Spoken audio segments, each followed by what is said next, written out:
예수님 이름으로 기도합니다. 아멘. 오늘 우리가 함께 생각할 하나님의 말씀은 레이기입니다. 두 곳을 제가 표시를 했는데 이 두 곳과 한 곳 더 추가해서 세 곳을 짧게 봉독하도록 하겠습니다. 우선 레이기 11장 45절부터 47절까지 봅니다. 레이기 11장 45절부터 47절.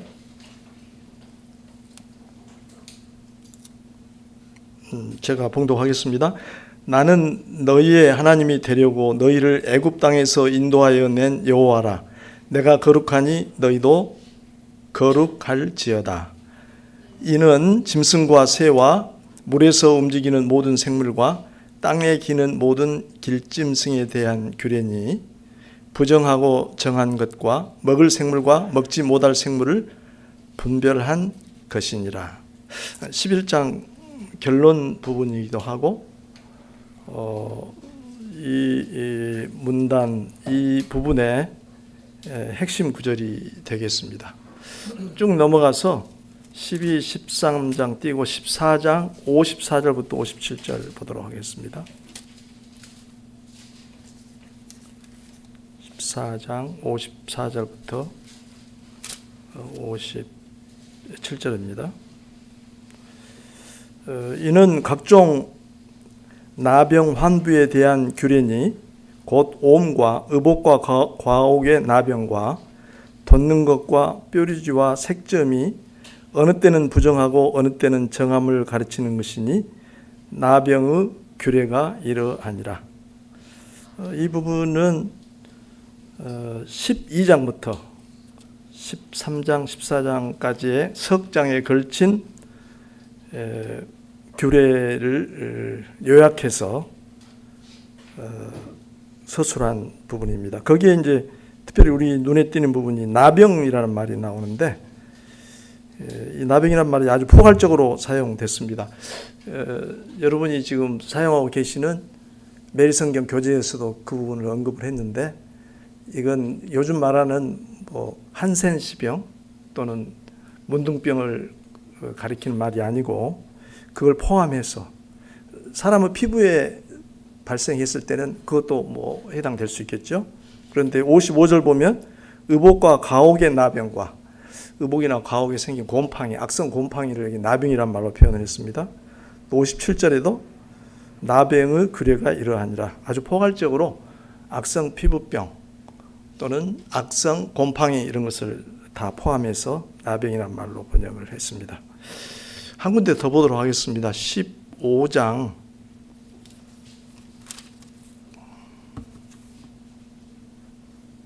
15장 끝부분이에요. 32절부터 33절 제가 봉독합니다. 이 규례는 유출병이 있는 자와 설정함으로 부정하게 된 자와 불결기에 앓는 여인과 유출병이 있는 남녀와 그리고 불결한 여인과 동침한 자에 대한 것이니라. 우리가 일상적인 화제로는 잘 등장하지 않는 이야기가 여기에 기록이 되어 있습니다. 이것은 이제 15장 전체적인 설명에 대한 요약 부분이 되겠습니다. 오늘 이렇게 11장부터 15장까지 걸쳐 있는 부분을 함께 다루도록 하겠습니다. 우선 레이기 계율을 간단히 살펴보는 게 도움이 될 것 같습니다. 이렇게 계율을 최대한 간략하게 써봤습니다. 1장부터 7장까지는 이미 여러분이 최근에 읽으신 부분인데 제사 규례가 기록이 되어 있습니다. 거기서 두 부분으로 나눈다면 6장 7절까지는 5가지 제사가 소개가 되어 있습니다. 여러분 그 제사 명칭은 다 알고 기억하고 계시죠? 얘기할 수 있죠? 그리고 6장 8장부터 6장 8절부터 7장에 걸쳐서는 제사장을 위한 지침, 제사 규례에 있어서 가장 중요한 역할을 하는 사람이 제사장이겠죠. 물론 제사를 드리는 이스라엘 자손도 있겠습니다만은 그 의식의 집행에 있어서 주도권을 가진 사람은 제사장입니다. 제사장을 어떻게 세우고 또 그 제사장들 첫 제사장들 사이에 있었던 역사적인 기록이 거기에 나와 있습니다. 그리고 이어서 8장부터 10장에서는 여기에가 처음 6장 8절부터 7장까지는 5가지 제사에서 제사장의 역할과 위치에 대한 얘기고 8장부터 10장까지가 방금 말씀드린 제사장의 위임식 그리고 첫 제사장들과 관련된 이야기가 나옵니다. 그래서 제사장 제도가 확립되는 얘기가 있고요. 11장부터 17장까지가 부정의 진단과 조치인데 오늘은 15장까지 부분에서 우리들이 개략적으로 살펴보도록 하겠습니다. 그리고 나머지 18장부터 20절까지는 삶 전반의 실제적인 거룩, 여러 가지 측면, 우리 삶의 여러 가지 측면에 대한 얘기가 거룩과 관련해서 나와 있습니다. 자, 그러면은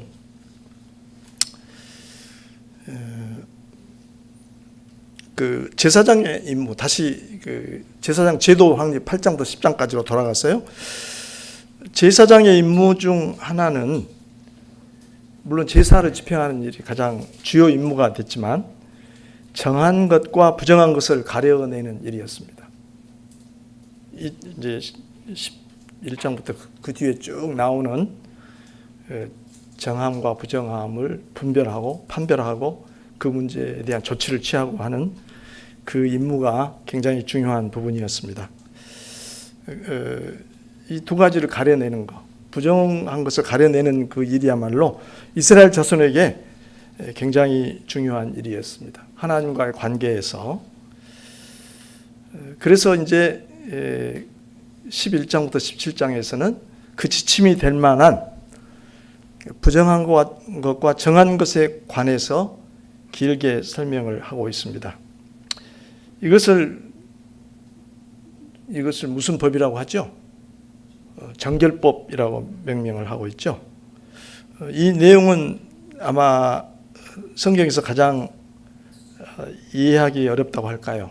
다루기가 좀 껄끄러운 부분 중 하나일 것입니다. 교회 생활을 오래 한 분들도 이곳을 본문으로 해서 하는 설교 또 공부는 많이 해보지 못했을 것 같습니다. 그러나 이것도 우리들이 반드시 마음을 써서 공부해야 할 소중한 하나님의 말씀입니다. 우리에게 꼭 필요한 말씀입니다. 우리의 유익을 위해서 주신 말씀입니다. 그래서 오늘 짧은 시간에 좀 분량이 많지만 씨름해 보도록 하겠습니다. 이 부분을 이해하기 위해서는 4가지 질문에 답을 해보려고 합니다. 4가지 질문에. 첫째, 정결법. 통틀어서 정결법인데 정결법은 어떤 것들이 있는가를 개략적으로 한번 보고요. 주로 우리가 오늘까지 읽었던 말씀들이 그걸 설명하고 있고요. 그 다음 정결법은 왜 주셨는가 그 말씀 속에서 우리가 한번 찾아보고요. 세 번째는 정결법을 우리도 지켜야 하는가. 답은 우리가 대부분 알고 있지만 그 문제를 조금 더 들여다보고요. 끝으로 정결법에서 우리는 무엇을 배워야 하는가, 그 교훈은 무엇인가, 이렇게 4가지 질문에 답하는 형식으로 조금 빠른 속도로 진행을 해보도록 하겠습니다. 자, 첫 번째 질문 우리 한번 읽어볼까요? 정결법은 어떤 것들이 있는가? 여러분 바로 떠오르죠? 그 종류만 쭉 한번 일별하도록 하겠습니다. 우선 11장에서는 정한 동물과 부정한 동물을 가려줍니다. 쭉 명칭들이 그 이름들이 열거되어 있죠. 그것을 우리가 자세히 다시 연구할 필요는 없고요. 부정한 동물을 먹어서는 안 되게 되어 있습니다. 부정한 동물을 먹거나 그 사체를 만지거나 그 사체가 닿는 물건은 부정하게 된다고 했습니다.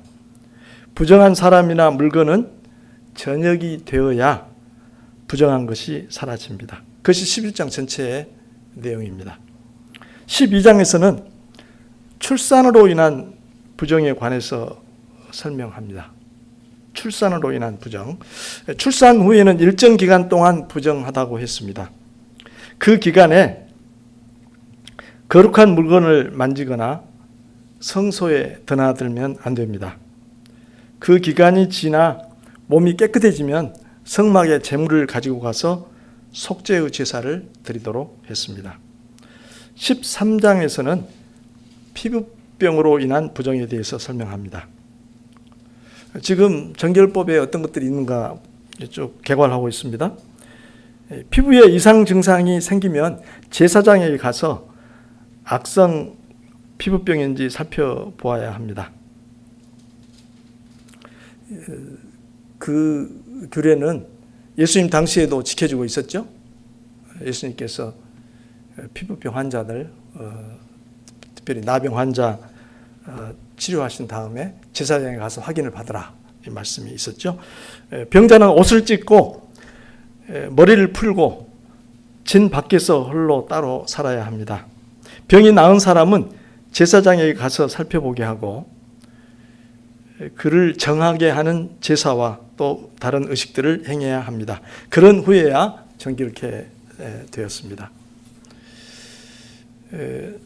13장에서 또 더 좀 설명이 되는 부분은 옷이나 천, 가죽에 곰팡이가 생기면 우리가 일상생활 하다 보면 세탁을 안 하고 옷장에 봄에 넣어뒀다가 가을에 꺼내보면 또는 가을까지 입다가 겨울에 안 입고 봄에 꺼내보면 곰팡이 같은 거 피고 그렇지 않습니까? 그럴 경우 제사장에게 가지고 가야 합니다. 7일 동안 두었다가 곰팡이가 퍼지면 그것은 부정함으로 불에 태워야 합니다. 더 퍼지지 않으면 물에 빨고 얼룩이 남은 자리를 도려내어야 합니다. 그러면 정결케 됩니다. 긴 이야기를 짧게 간추려서 얘기를 해봅니다. 이제 14장으로 넘어갑니다. 거기서는 집에 생긴 곰팡이를 다룹니다. 우리도 심지어 요즘 신축 아파트에도 가끔 뉴스에 뜨죠. 안방 어디 구석에 천장 부분에 곰팡이가 생겨가지고 주민들이 참 너무 황당해한다 그런 얘기도 있고 한데 집에 곰팡이가 생기면 제사장에게 알려서 살펴본 후에 벽을 청소했는데도 다시 퍼지면 집을 헐고 거기서 나온 돌과 나무와 흙을 마을 밖에 버려야 합니다.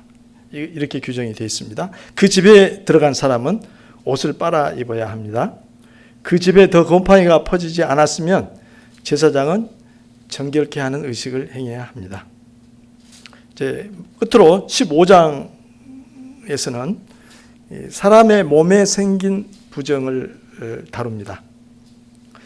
남자의 몸에서 고름이 나오면 부정합니다. 그와 접촉한 사람이나 물건도 부정하게 됩니다. 그런 사람들은 옷을 빨고 목욕을 해야 합니다. 그래도 저녁까지는 부정합니다. 그 사람이 나으면 비둘기 2마리를 성막에 가지고 와서 정결케 하는 의식을 행해야 합니다. 이 이제 남성의 경우고 여성이 출혈하게 되면 7일 동안 부정하다고 되어 있습니다. 여자의 몸에 닿은 물건은 그 경우에 있는 여성의 몸에 닿은 물건은 부정하게 됩니다. 그 여자나 그 여자가 닿은 물건에 접촉한 남자도 부정하게 된다고 했습니다. 그는 옷을 빨고 목욕을 해야 합니다. 그는 저녁 때까지 부정합니다.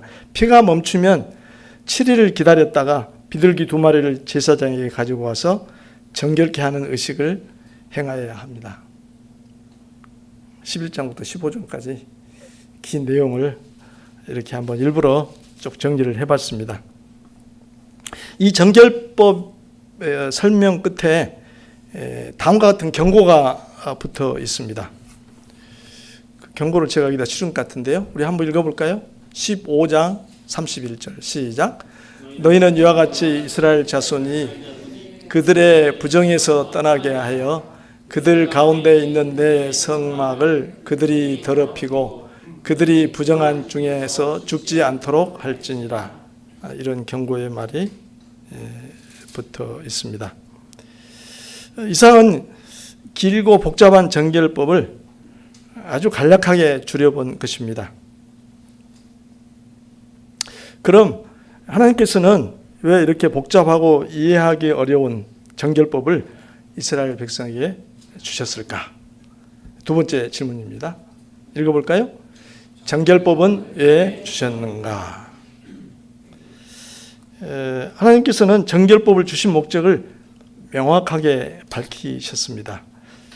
11장 아까 45절부터 우리가 읽었는데 44절, 45절을 보면은 이렇게 나와 있습니다. 우리 한 절씩 교독을 해볼까요? 44절 뒷부분은 조금 생략했습니다. 나는 여호와 너의 하나님이라. 내가 거룩하니 너희도 몸을 구별하여 거룩하게 하고.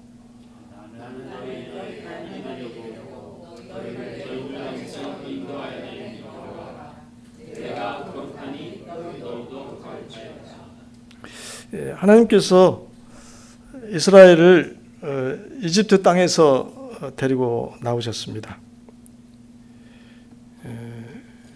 하나님이 거룩하심으로 그들도 거룩해야 한다고 말씀하셨습니다.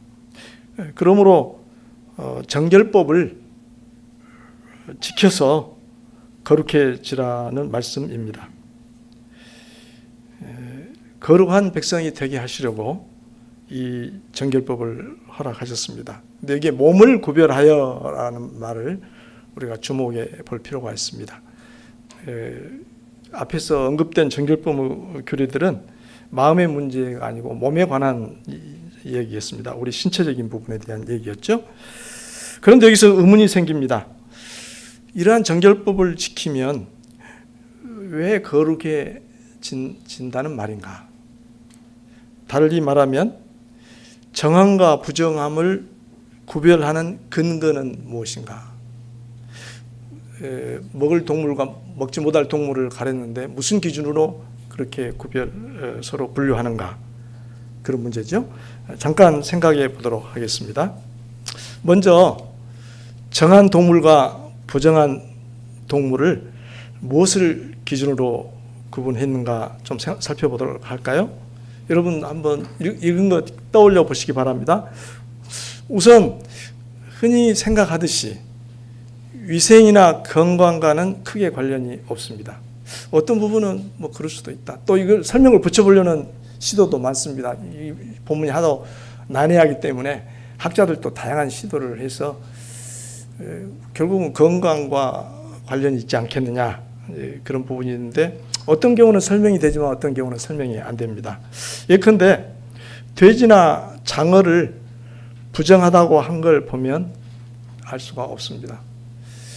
돼지는 뭐 여러 문화권에서 좀 거부감이 있는 잘 먹지 않고도 있는데 요즘 영양학적으로나 의학적으로 봤을 때 돼지가 다른 동물보다 특별히 더 건강에 해롭다. 붉은 고기는 해롭다는 것이 통설이죠. 요즘 소고기, 특히 소고기, 돼지고기 맞습니다만 그러나 그것이 이 분류의 기준은 아닌 것 같습니다. 장어는 요즘 돈이 없어서 못 먹는 그런 음식이죠. 또 저도 여러 그 학자들의 견해를 좀 봤는데 이것을 음식에 대한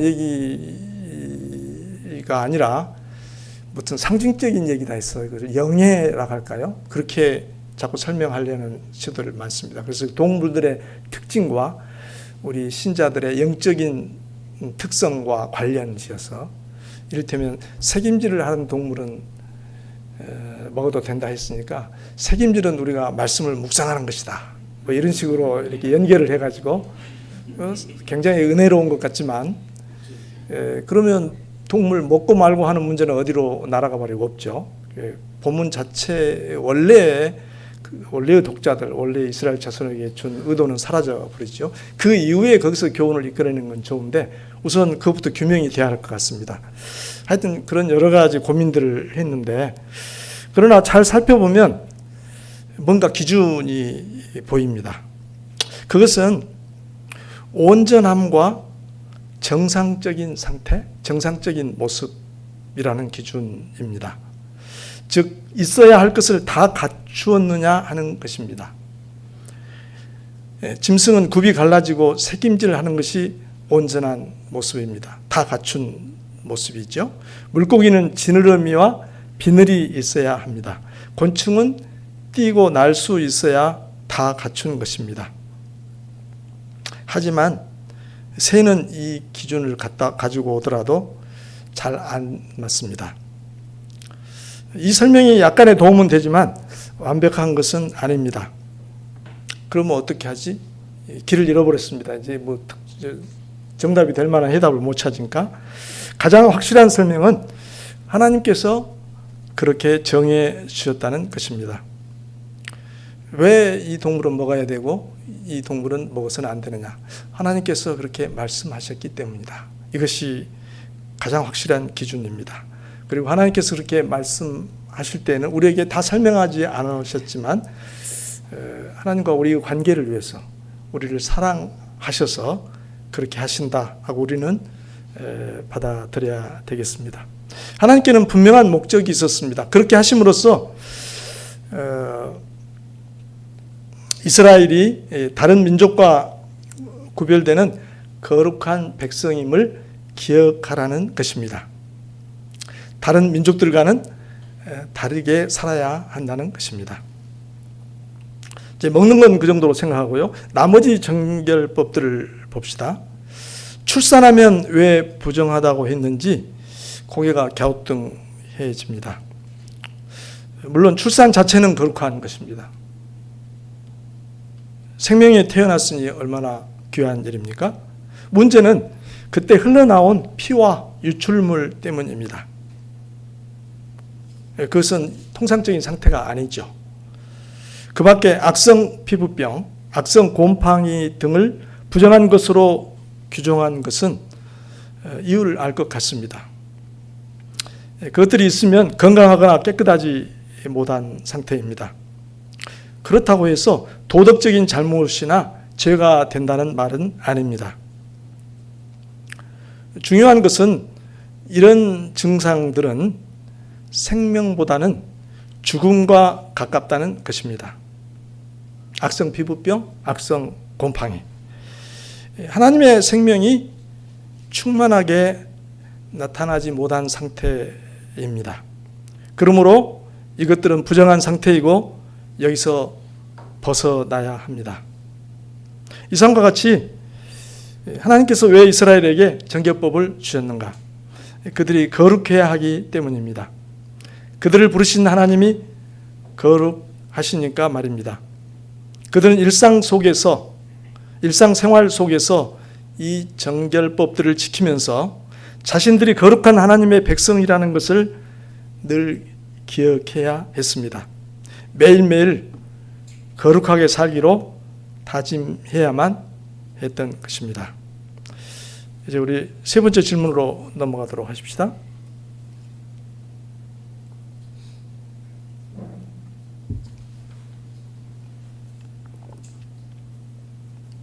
질문 읽어볼까요? 정결법을 우리도 지켜야 하는가? 우리는 이 답을 잘 알고 있습니다만 조금 더 들어가 보도록 하겠습니다. 성경 말씀이니까 우리도 지켜야 한다고 생각할지 모릅니다. 어떤 교회에서는 부분적으로 이 정결법을 포함해서 모세율법에 있는 여러 가지 규례들을 지키는 것이 정통 믿음이라고 지금도 생각하고 그런 일파들이 있습니다. 그러나 정결법은 특수하게 이스라엘 자손에게 주신 것입니다. 그러나 시대가 바뀌었습니다. 정결법 조항들은 그리스도가 오심으로 폐지되었습니다. 구약 시대에는 이스라엘 자손을 이방인과 구별하였습니다. 그러나 그리스도께서 둘 사이의 장벽을 허물어 버리셨습니다. 복음은 열방의 모든 백성을 하나님의 나라로 초청하고 있으므로 유대인의 독특한 지위를 상징해 온 이런 규례들은 이제 폐지되었습니다. 먼저 음식법에 대해서 좀 생각해 봅시다. 이것에 대해서는 복음서에 보면 우리 예수님께서 명백히 이에 대해서 말씀하셨습니다. 바리새인들이 손 씻지 않고 먹는 것에 대해서 예수님 제자들이 먹는 것에 대해서 힐난하자 예수님께서 대답하는 과정에서 밖에서 들어가는 것이 사람을 더럽게 하는 것이 아니고 마음에서, 안에서 나오는 것이 더럽게 한다고 말씀하셨습니다. 그 말에 대해서 사도는 덧붙이기를 그 말씀으로써 주님은 모든 음식물을 깨끗하다 하셨다, 이렇게 해설을 하고 있습니다. 사도행전에 넘어가 보면 어느 날 기도하고 있던 베드로 눈앞에 하늘에서 보자기가 내려왔습니다. 거기에는 부정한 동물들이 우글거렸습니다. 하늘로부터 잡아먹으라는 음성이 3번 들렸습니다.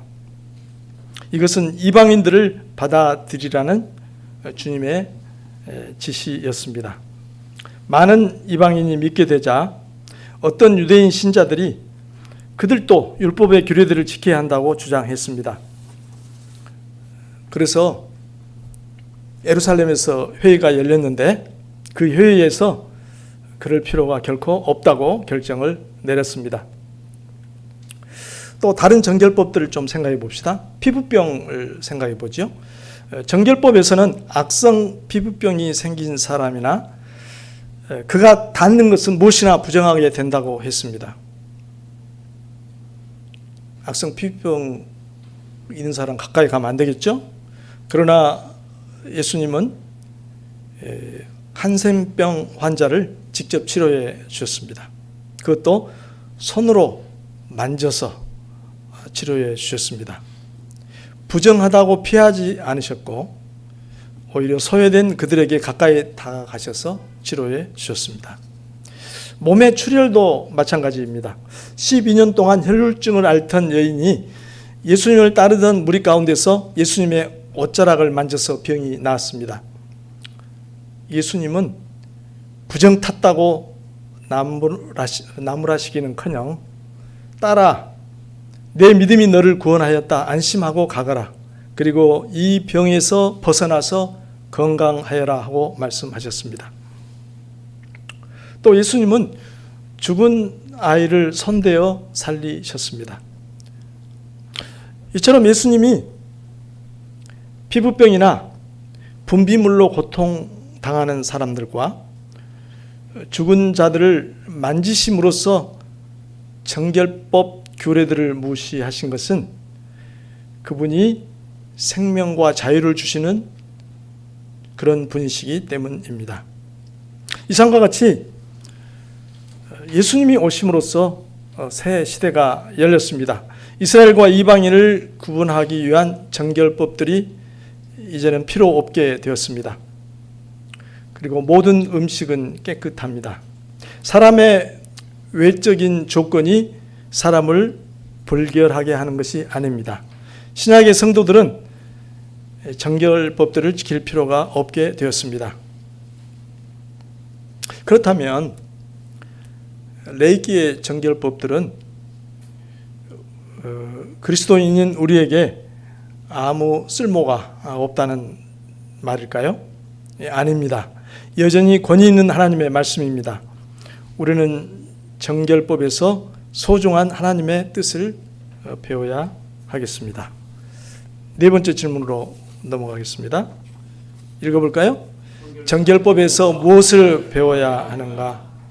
정결법은 폐지되었지만 그 목적과 정신은 살아 있습니다. 하나님께서 이스라엘에게 왜 정결법을 주셨죠? 그들이 누구인가를 기억하라는 것입니다.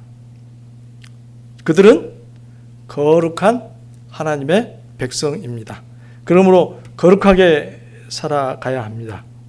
이방 민족들과는 구별되어야 합니다. 신약의 그리스도인들, 우리도 마찬가지입니다. 우리가 누구입니까?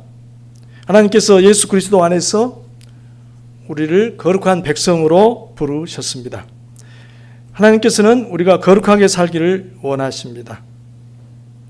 우리가 거룩하게 사는 것은 하나님의 중요한 뜻입니다. 사도들의 교훈 한 두어 군데를 읽어보도록 하겠습니다. 데살로니가전서 4장 7절 우리 함께 읽어볼까요? 하나님이 우리를 부르심은 부정하게 하심이 아니요 거룩하게 하심이니. 하나님께서 우리를 부르심은 더러움에 빠져 살게 하시려는 것이 아니라 거룩함에 이르게 하시려는 것이다.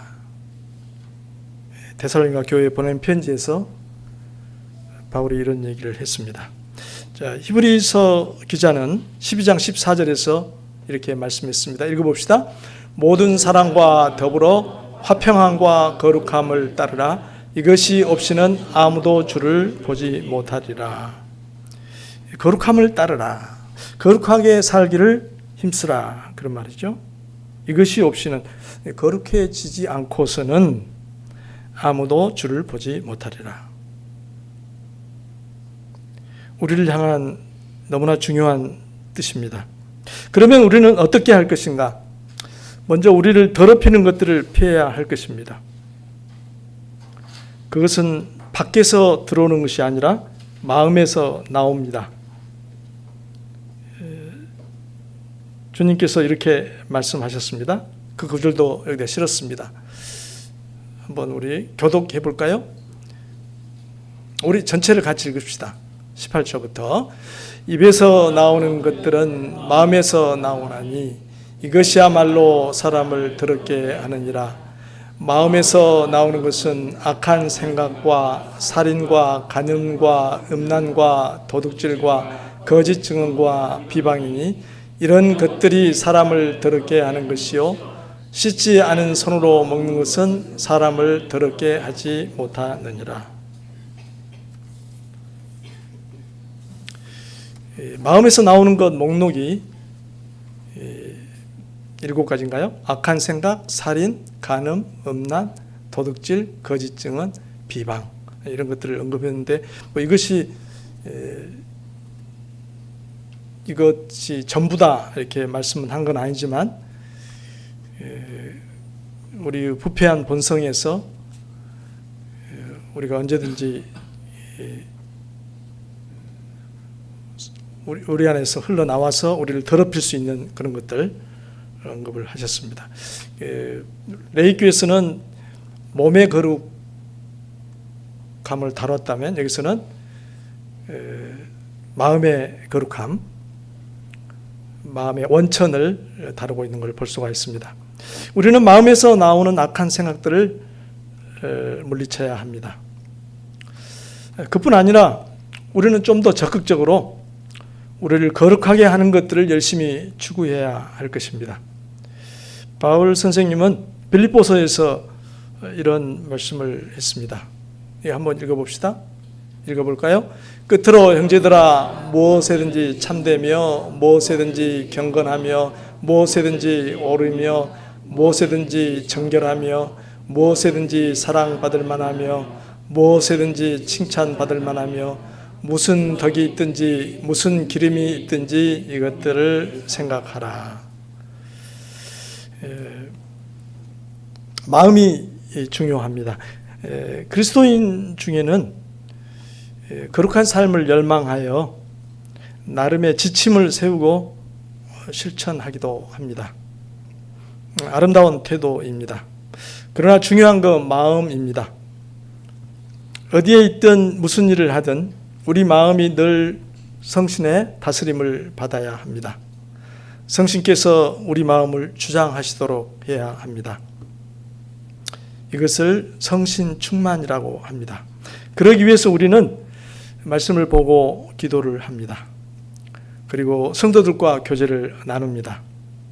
그렇게 할 때 우리의 삶을 거룩하게 하는 열매들이 주렁주렁 열리게 될 것입니다.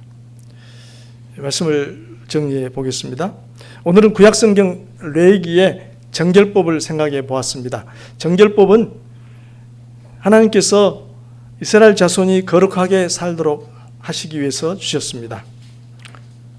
그러나 그리스도께서 오심으로써 그 조항들은 폐지되어 우리는 더 이상 지킬 필요가 없게 되었습니다. 하지만 그 정신은 살아 있습니다.